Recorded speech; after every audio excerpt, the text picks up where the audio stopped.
So, oh, nothing, y'all. Just, we're out here at the co-working spot. Yeah, we do. Yeah, we do. Yeah, we do. Y'all be like, bitch, we outside tonight. And then me and my girls be like, bitch, we outside tonight. And then y'all be like, what girls? I'm like, I know a bitch who's 22 years old ain't talking about my 22 million. Look at this nigga purple this nigga.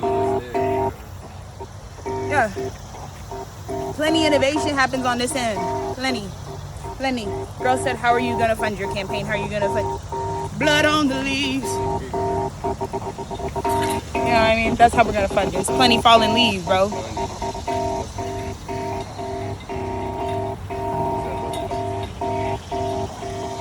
Plenty fallen leaves, plenty rattlesnakes. I know I can stick a few bitches with some of those. My baby got a stick, so we finna knock a few heads off with that one too. Shit. We already on the way. I already told y'all. I pulled up to every single one of y'all cities and nobody showed up. Now they talking about, well, the mega bus is already gone. It was only $1 to get on the mega bus to the revolution. Oh my God. Niggas are, okay, I'm pretty sure every deadhead told you. It's a mega bus that costs $1 that's gonna come pick your ass up for the revolution. It was always a mega bus. I'm not sure why you girls looked at me like, oh, this ghetto. You want us to believe you finna revolutionize us in this ghetto ass? Every deceased motherfucker that pushed the needle forward was like, damn, bro, they didn't watch none of it. That's how I know y'all don't watch documentaries. So shut the fuck up.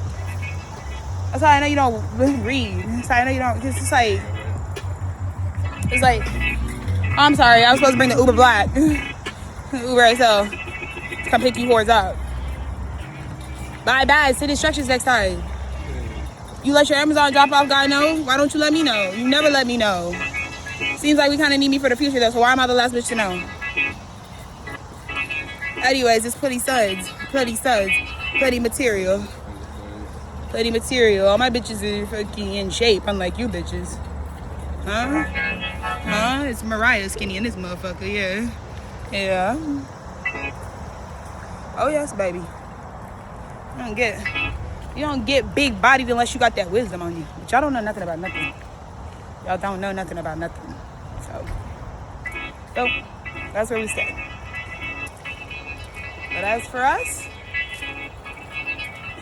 I mean, are you ready? Like, are you on your way or what's up? What's up?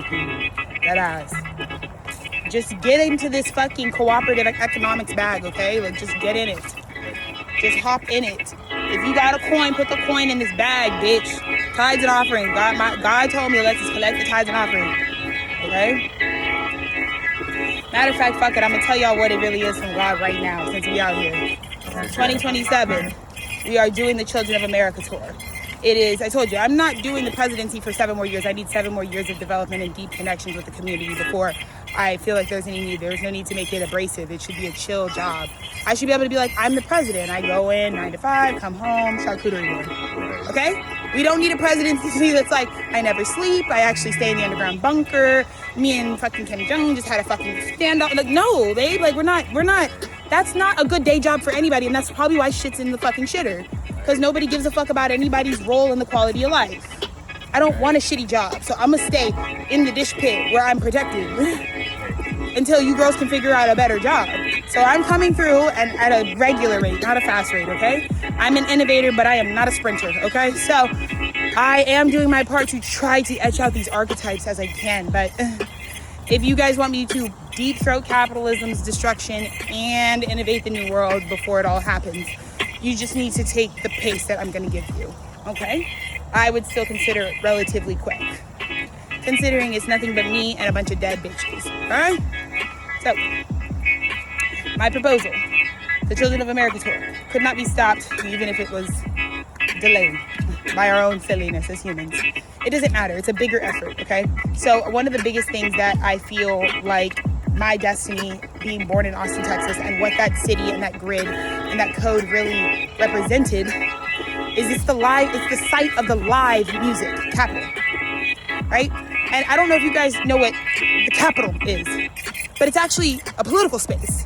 So if you're in the Capitol, You're in the heart of politics. So I was born to know that, Alexis, you are the star of Texas because you're in the star of Texas, in Austin. You're Austin, Texas. You're Alexis Austin, Texas Taylor. That's what you are. That's what I am. People called me AT because it's one and the same. You say Austin, Texas, my head turns. Yes, like a nocturnal owl, yes. Yes, that's how it was gonna be. But because it has everything to do with how we're gonna restructure and reprogram this new world, okay? So, Austin has this emphasis on several things. This localized heartbeat, keeping our heart in the city.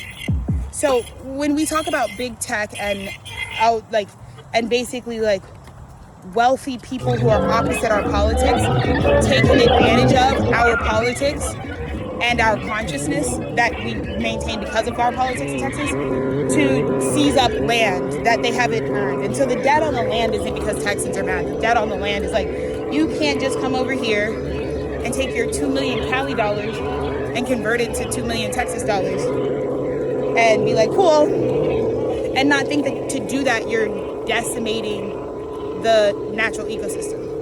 Because somebody's born there, and that grid, that block, that's what they're supposed to be dreaming about.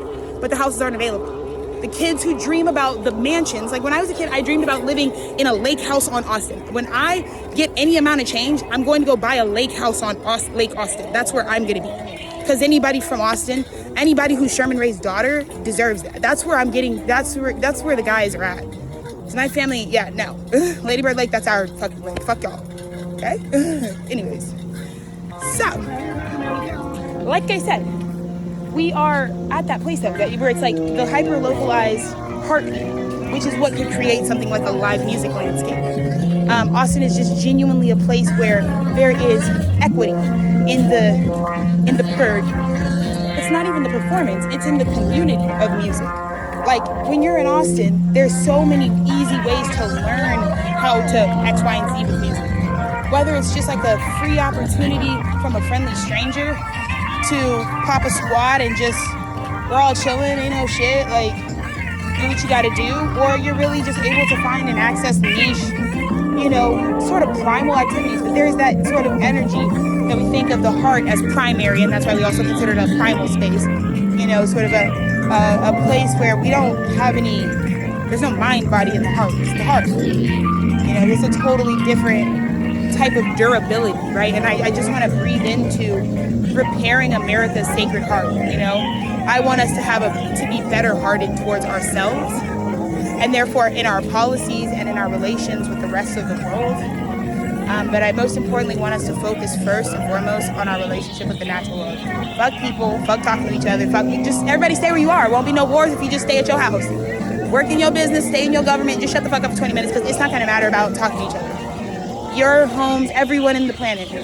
You might have had the biggest enemy that you were ready to hit a nuke on, and you literally, your conscience is I can't, because niggas are suffering. There's too many climate crisis to be even we didn't have any space this time for the war in space that they wanted to play. There was no room. We stamped it out. Niggas nuked the moon. She was just ow, and we raised. I know I did. I don't know what you fuck-ass losers have been doing, but if you haven't been somewhere writing your own history, Satan has claimed you. And that's what that is. We gotta leave you with something so you move, bro. Move. You don't want to stay there, bro. Don't be a bum buster. You're too important. I don't want to be an internet stranger who has to tell you that you're more important. That's corny as fuck. Maybe I'm not trying to be that person. I'm trying to run for president. So, anywho, but a lot of the people who don't know the way forward are going to tell you critiques of systems. They're not going to have a new proposition. So, the only people who are going to be actually chosen for anything now are God appointed. And these people will go down as the new founding fathers because we haven't seen something like this since what many of the Christians would say, Jesus Christ. It feels like a second coming. But the second coming is when God reindoctrinates a set of souls to live in their physical vessel tethered with such an I am presence that it actually does feel as though this is the wave of humans that's about to tell us what we're doing for a long time. The new Bible, the new teaching is what I wrote. That's what I was channeled from God. So that's what's here now. It's already on the planet. And so all I had to do was hold the frequency during collapse. But the collapse is evidence of me doing my part. The more you girls pipe up, the more I know I exist. Because I have the Casper the Ghost syndrome. My life is about invisibility. And so it's all about the reclamation of the radical lens, Alexis Taylor and the women that I come from, they will be seen they will be heard. Yes, ma'am. Because when you look at me, I look exactly like every single one of them motherfuckers. Exactly like them. Everybody related to me, you know. You really do know if you really look. So, yeah, I'm super blessed. But the Children of America tour is it's a global touring effort. I'm going to only be focusing on America, but I am doing this as sort of the guinea pig clinical trial of what I would like the rest of the nations of this planet to consider.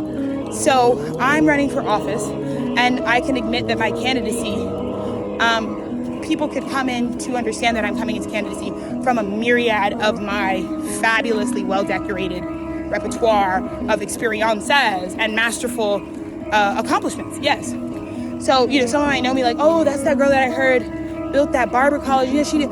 But that's like, it's a big deal, but it's like one, and it could really shape how big I really, you know what I mean? So just know there's access for everyone. I probably have done just about any and everything any human on this planet has done. And the way that I say that isn't by a specific experience. I mean, I've died many times, and that's the most human thing ever. So I know every single one of you, because the worst thing on the planet is life-threatening stuff. So I've seen that, I've lived that, and I'm like, here we are. Let's connect, because it's not that deep. It's not that bad, So I just want to also shout out my beautiful husband, who's always here creating the entire architecture that holds. My husband is like the podium. I don't even have a microphone or anything. He's really what makes my work reach. He's the one who, when I met him, he showed me, because he genuinely, Dennis's favorite archetype in the world is Black thought leader. So that's actually his type. If you went up to Dennis, and if you're a girl and you wanted to know if you're Dennis's type, he likes a Black thought leader. Genuinely, that's just genderless. Genuinely, Dennis's influences, and you can tell, but he's just born in Atlanta, and it just shows how fabulous Atlanta is. Truly the best American city that we have in terms of performance, because it creates humans who learn and are indoctrinated from Blackness. And that's awesome. It's at a structural level, and I love that about my husband, because he sees me, because it shows people aren't racist. There's just no Black people around people. There's still basically segregation. Austin is still a segregated city, right? You didn't cross the river. We know this. Y'all, you girls don't want to talk about it. Niggas try to change the high school names, baby. It doesn't matter. Y'all put that nigga's name on every motherfucking high school or on every blog. Why? Hell, you did it. He did. It's the niggas' own campaigns. Put their niggas be in office and they be like, all right, hurry up and make the schools and the museums. Let's get the buses made. Let's get the museums. So don't think that it's just the special interest of the public that we have just radical slave owners everywhere. It was obviously the slave owners because they're the only ones who have stolen gold and resources and are making it into capital and making markets. No one else is doing shit like that. So they wouldn't even think to go use that to buy artwork that glorifies them and sets them as some sort of messiah. But that's pretty much all that's in history. That's it. Pretty much all the history we have is people who care to archive their own history. Very few people make history about other people. Who has the time? And if someone is making and writing history about someone else, those are the scary guys. So stay away from those guys. Because you definitely don't need to make any history about anyone else. Sorry, your stick's about to hit me. Anywho, so yeah, it's just, that's kind of, we made it. Does it keep going this way? But yeah, that's basically what's going on at this time. So the bigger initiative of the Children of America tour is as follows. I am at a presidential level going to put a hyper emphasis on the fine arts. Yes, I am. Of course, it's the revitalization tactic. So the problem with our nation right now is its immobility. We aren't moving. Most people aren't, their day-to-day, they're bound and shackled to a routine, mostly by fear that they don't know how to innovate a new one. It does even take capacity to innovate. So it is very relatable to have anxiety about life right now, because you're finding that what you need, right, which is to get your ass up and innovate a life for yourself, because no one's going to do it for you, you don't have the capacity, which is just the environment, the support, the resources, the will, the God connection to do that. So you would need something like Tethered Studios, which wants to be this mega media conglomerate, because we don't need any other media. We don't even need multiple media. We don't even need to media doesn't need to have a centralized power. That's why Tethered Studios has divided up the media and given it back to the people. So it isn't a centralized ownership.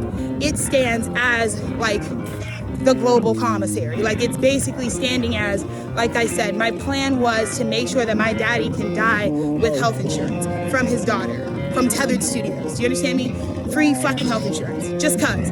So I know nobody's gonna go for a health insurance effort, but my Bussy Meat is so awesome, all the rich guys fuck with me. I'll be like, that's fine, we'll privately fund it. And I learned that from the Ann Richards School. Public and private funding working together.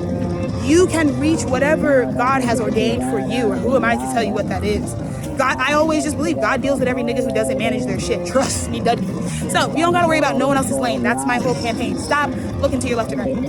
You get me? Folks, keep that. You see how my shit's always on me until eventually you'll start focusing on you.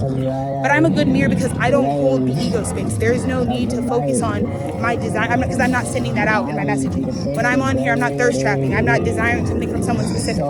I'm here to deliver God's word. And when we talk about the word, it's the subject matter so that we know someone isn't speaking about themselves. You guys, this is kind of what the real roots of like secular music are kind of talking about. Secular music, the subject, what you're gnawing on, like a corn on the cob. Imagine secular music is like a corn on the cob, an elote that's actually like donkey shit. So in the Christian religion, it's like that's how they would describe God's judgment on that, like gnawing on donkey shit. It's like how God views it, you know. Now, if we expand out of good and bad, right and wrong, white and black, then we can find a better way to say that. It's just genuinely like make sure that you are loving and filling your own cup up so you are not in need. That's your primary job, to reach peace, non-needing. People can only be at peace if they don't need anything. But right now, Americans are gonna need shit for every generation that's ever come before now. So I'm not gonna put unrealistic expectations onto Americans.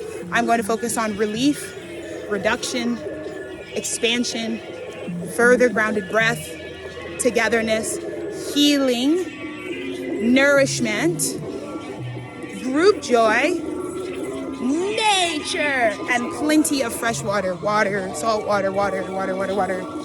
And of course, an emphasis on and a reinvigoration for maintenance worldwide. So waste management, let's go, baby. We're about to get it going.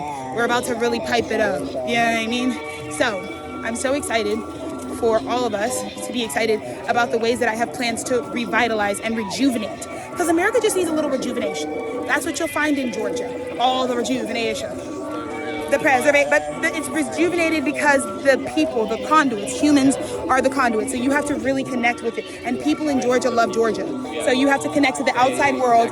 So so the land makes a connection, and then the land's like, okay, this is the quality of humans. Exactly. But it's maintained by how the people are maintaining it. So if you want your environment to improve, you have to revitalize your community. So before you go colonize another place and jump around and spread your propaganda, the only reason you feel the need to go tell other people about yourself is because you can't fulfill yourself. I will tell you the truth. There's no need to get on a plane ever again, genuinely. Everywhere is the same. You can find a suburb everywhere. You can find a corny 2000s outfit in every country. You can. And if you don't think you can, that's because that's where the history stopped for you. They stopped telling you. Because most of you third grade educations, like you don't know what contemporary Buenos Aires is like. But it's just like America. It's just like why would we, if you're in America, you're not gonna, yeah, what's going on in Chile? But just trust. Chile evolved just like America did. Trust. So you guys keep flying everywhere. Oh, it's like you're going and you burn the planet. Like it's because you serve Satan. And that was why Satan pimped you out. They made things like influencing these evil industries, streaming, so that you hyper-consumed. Satanic. It's unfortunate. God has already dealt with it. It's unfortunate for people who are like living life, like people who love being alive in that sensation, because that's just harvesting. We don't need. The worst thing about those industries is we don't do anything. Life becomes standing still, and that's just like not what kids do. You know, technology. South by Southwest. If you guys know anything about me, born and raised in Austin, again, but South by Southwest is the greatest festival in the world.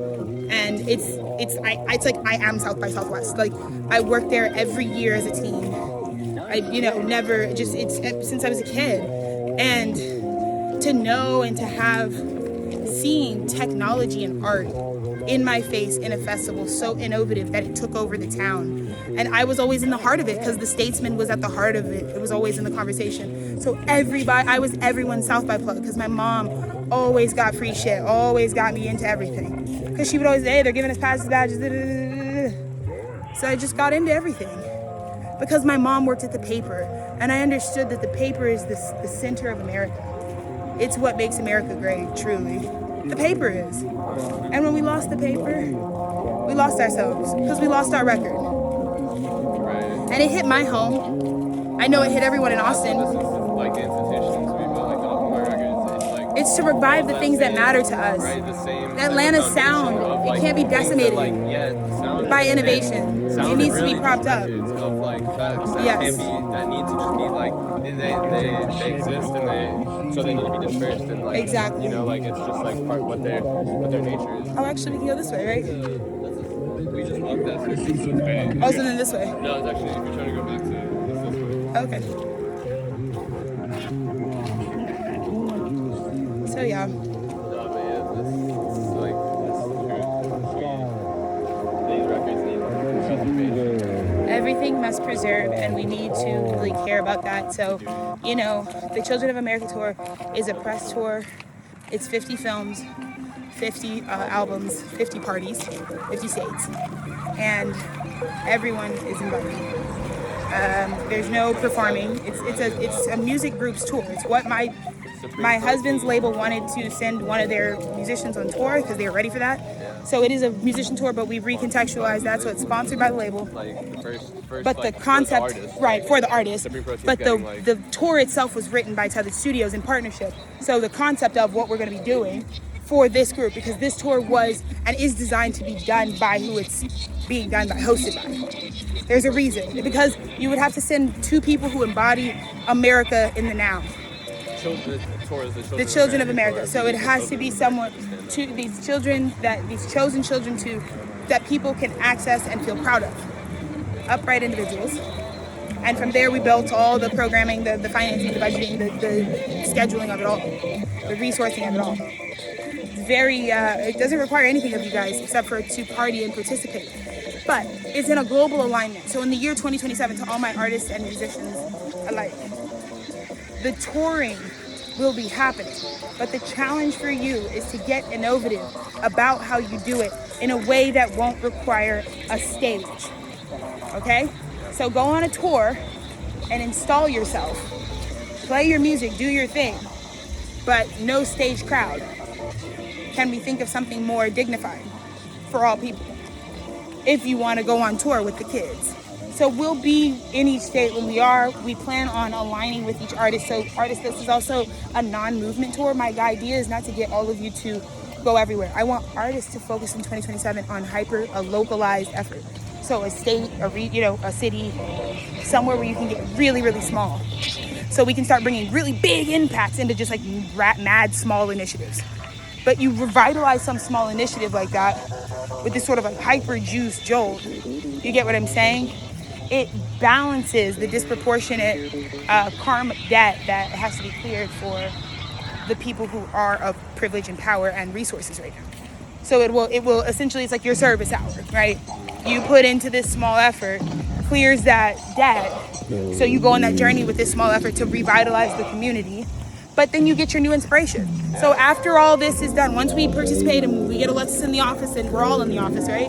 Once we get there, you're good to go start your new personal things. But right now, give me 7 years plus 4 of focus. Concentrated focus. Let's get these babies graduated. Let's get these kindergartners across the stage. Let's get them across. Let's get them from the old world to the new. We got to cross all these kids together, okay? So grab these kids' hands, no matter who you are. You need to figure out how to be kid-friendly, okay? And work with God, okay?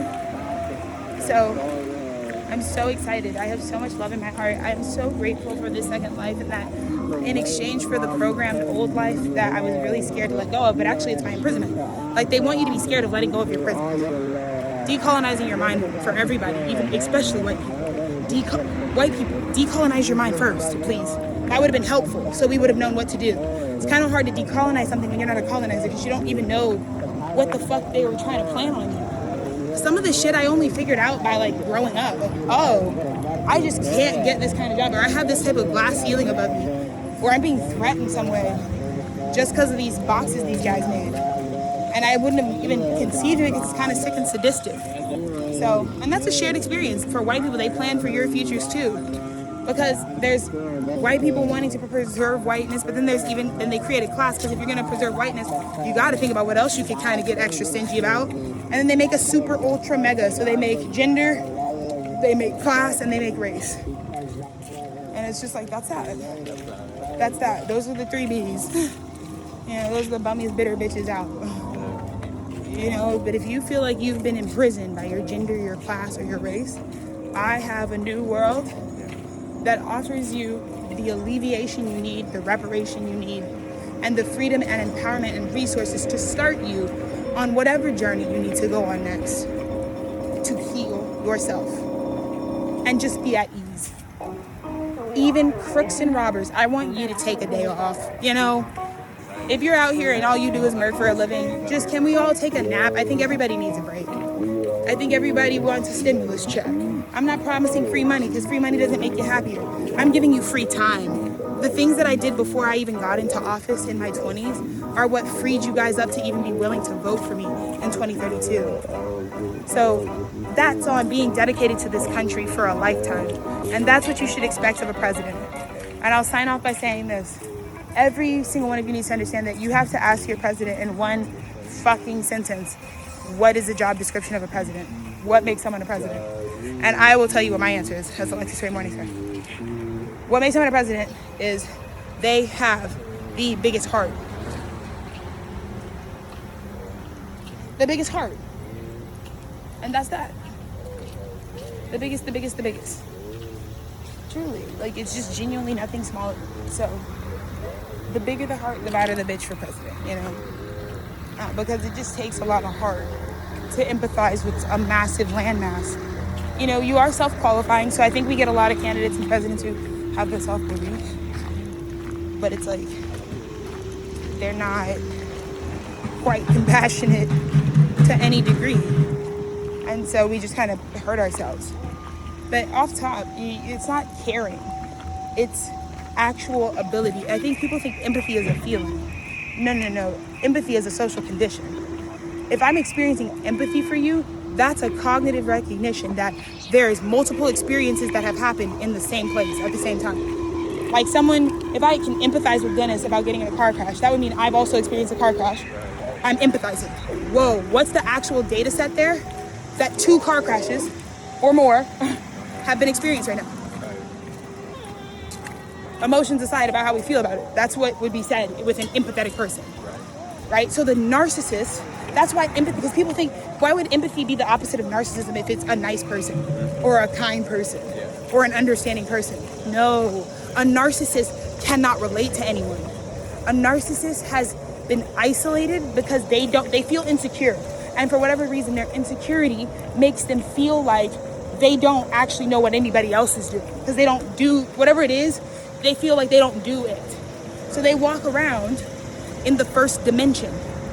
I'm going to be whatever people say I am. So if they get in a room, they're reading code. They're scanning you like, what do you think I am? That's how and then they'll just perform from there. But the thing that's really happening under all that baloney is genuinely just like a small person trying to do the... Right. Trying to fill in, and so when there's a battle with the empath and the narcissist, the empath steps to the narcissist's face. It's a battle, baby. It's a fencing match. Don't get it twisted. Because the presence of an empath is someone who's experienced something, a lot of stuff. So it clocks the narcissist because it's like, you haven't experienced that. You're speaking from a place that you haven't had experience in. So you either come forward and tell the truth about how you're just a nice girl and you're really just a bitch, like a bully, or you've actually murked it. It's like, it is one or the other. But with a narcissist, they've been walking around, and if they're around a hood nigga, the hood nigga says you're a hood nigga, I'm a hood nigga. They get around a bunch of prissy bitches, they're a prissy bitch. You know, it's like that kind of behavior. Because the problem is a narcissist is missing data. They've gone too long without embodiment. So, in my own household, if I were to look at it objectively, because there's all these connotations with narcissism, it's not just what you think. But in a lot of ways, there were a lot of places where my own mother was registered more as a narcissistic energy than my father is. He's more of the empath. Now, empath has a negative polarity, right? Because bitches can, the bitches who are for the streets. So someone can just be like, I've done that, I've done that. It's like you girls who keep falling everywhere. It's like, oh, I've been there, I've done that. Like, and so you invalidate. So some negative polarities of empath is like someone who's just like, basically like Shein is an overly, it's like fast fashion. It's like fast food, everything quicker, right? Oh, it's just someone, it's like an experience collector, a social climber. It's like a low vibrational empath. And so that's what my dad is. He was a lot of ways a low vibrational empath. So he uses people, right, to climb up. He's very opportunistic. But my mom is more narcissistic because she hasn't gotten to have a lot of experiences at all. She's lived kind of like the same day for a long time. So she passed on her durability to me like a motherfucker. Like my bullheadedness comes from my mom, not because she's hard-headed, because she's done the same routine over and over, So in a lot of ways, that's where that'll show up in my personality. But that's really the duel that you guys watched during this eclipse. In your own lives, or at the studio, or whatever. Because that's what was happening with these people. It had to be squashed. I got some too. But yeah, it really had to be squashed. Because one of them had to say, like, let's not have the conversation anymore if it's just that. If it's just that your issue is you lie about how many experiences you have, and my issue is I need to be more selective about who I give my experiences to. Like, I don't need to do everything. Then I just say, I don't need to do this with you. You go get the real experience because it's not here. And we're done. Narcissism and empathic. It's like, we're good. Disband. Goodbye. Because it's like, no. Yeah, there doesn't need to be the push and pull. No, because that's also a distraction. That's also somebody who's not even really in a polarity. There's a lot of kids who just want to fight or drama. They're not even saying anything. But I'm a political figure, so it's not like I'm gonna sit up here and like fight with somebody. For what? I could be having sex with my husband. Like, I'm not gonna do that. It just doesn't even make any sense. Genuinely. With a stranger who's not intelligent, no, I'm not gonna do that. But I will make an example, a teaching example out of how that's exactly what was happening this eclipse. And how it was exactly what would set up the stage for this moment now. Yeah. Which is good. Such a good idea. Just keeping the YouTube vertical real stock.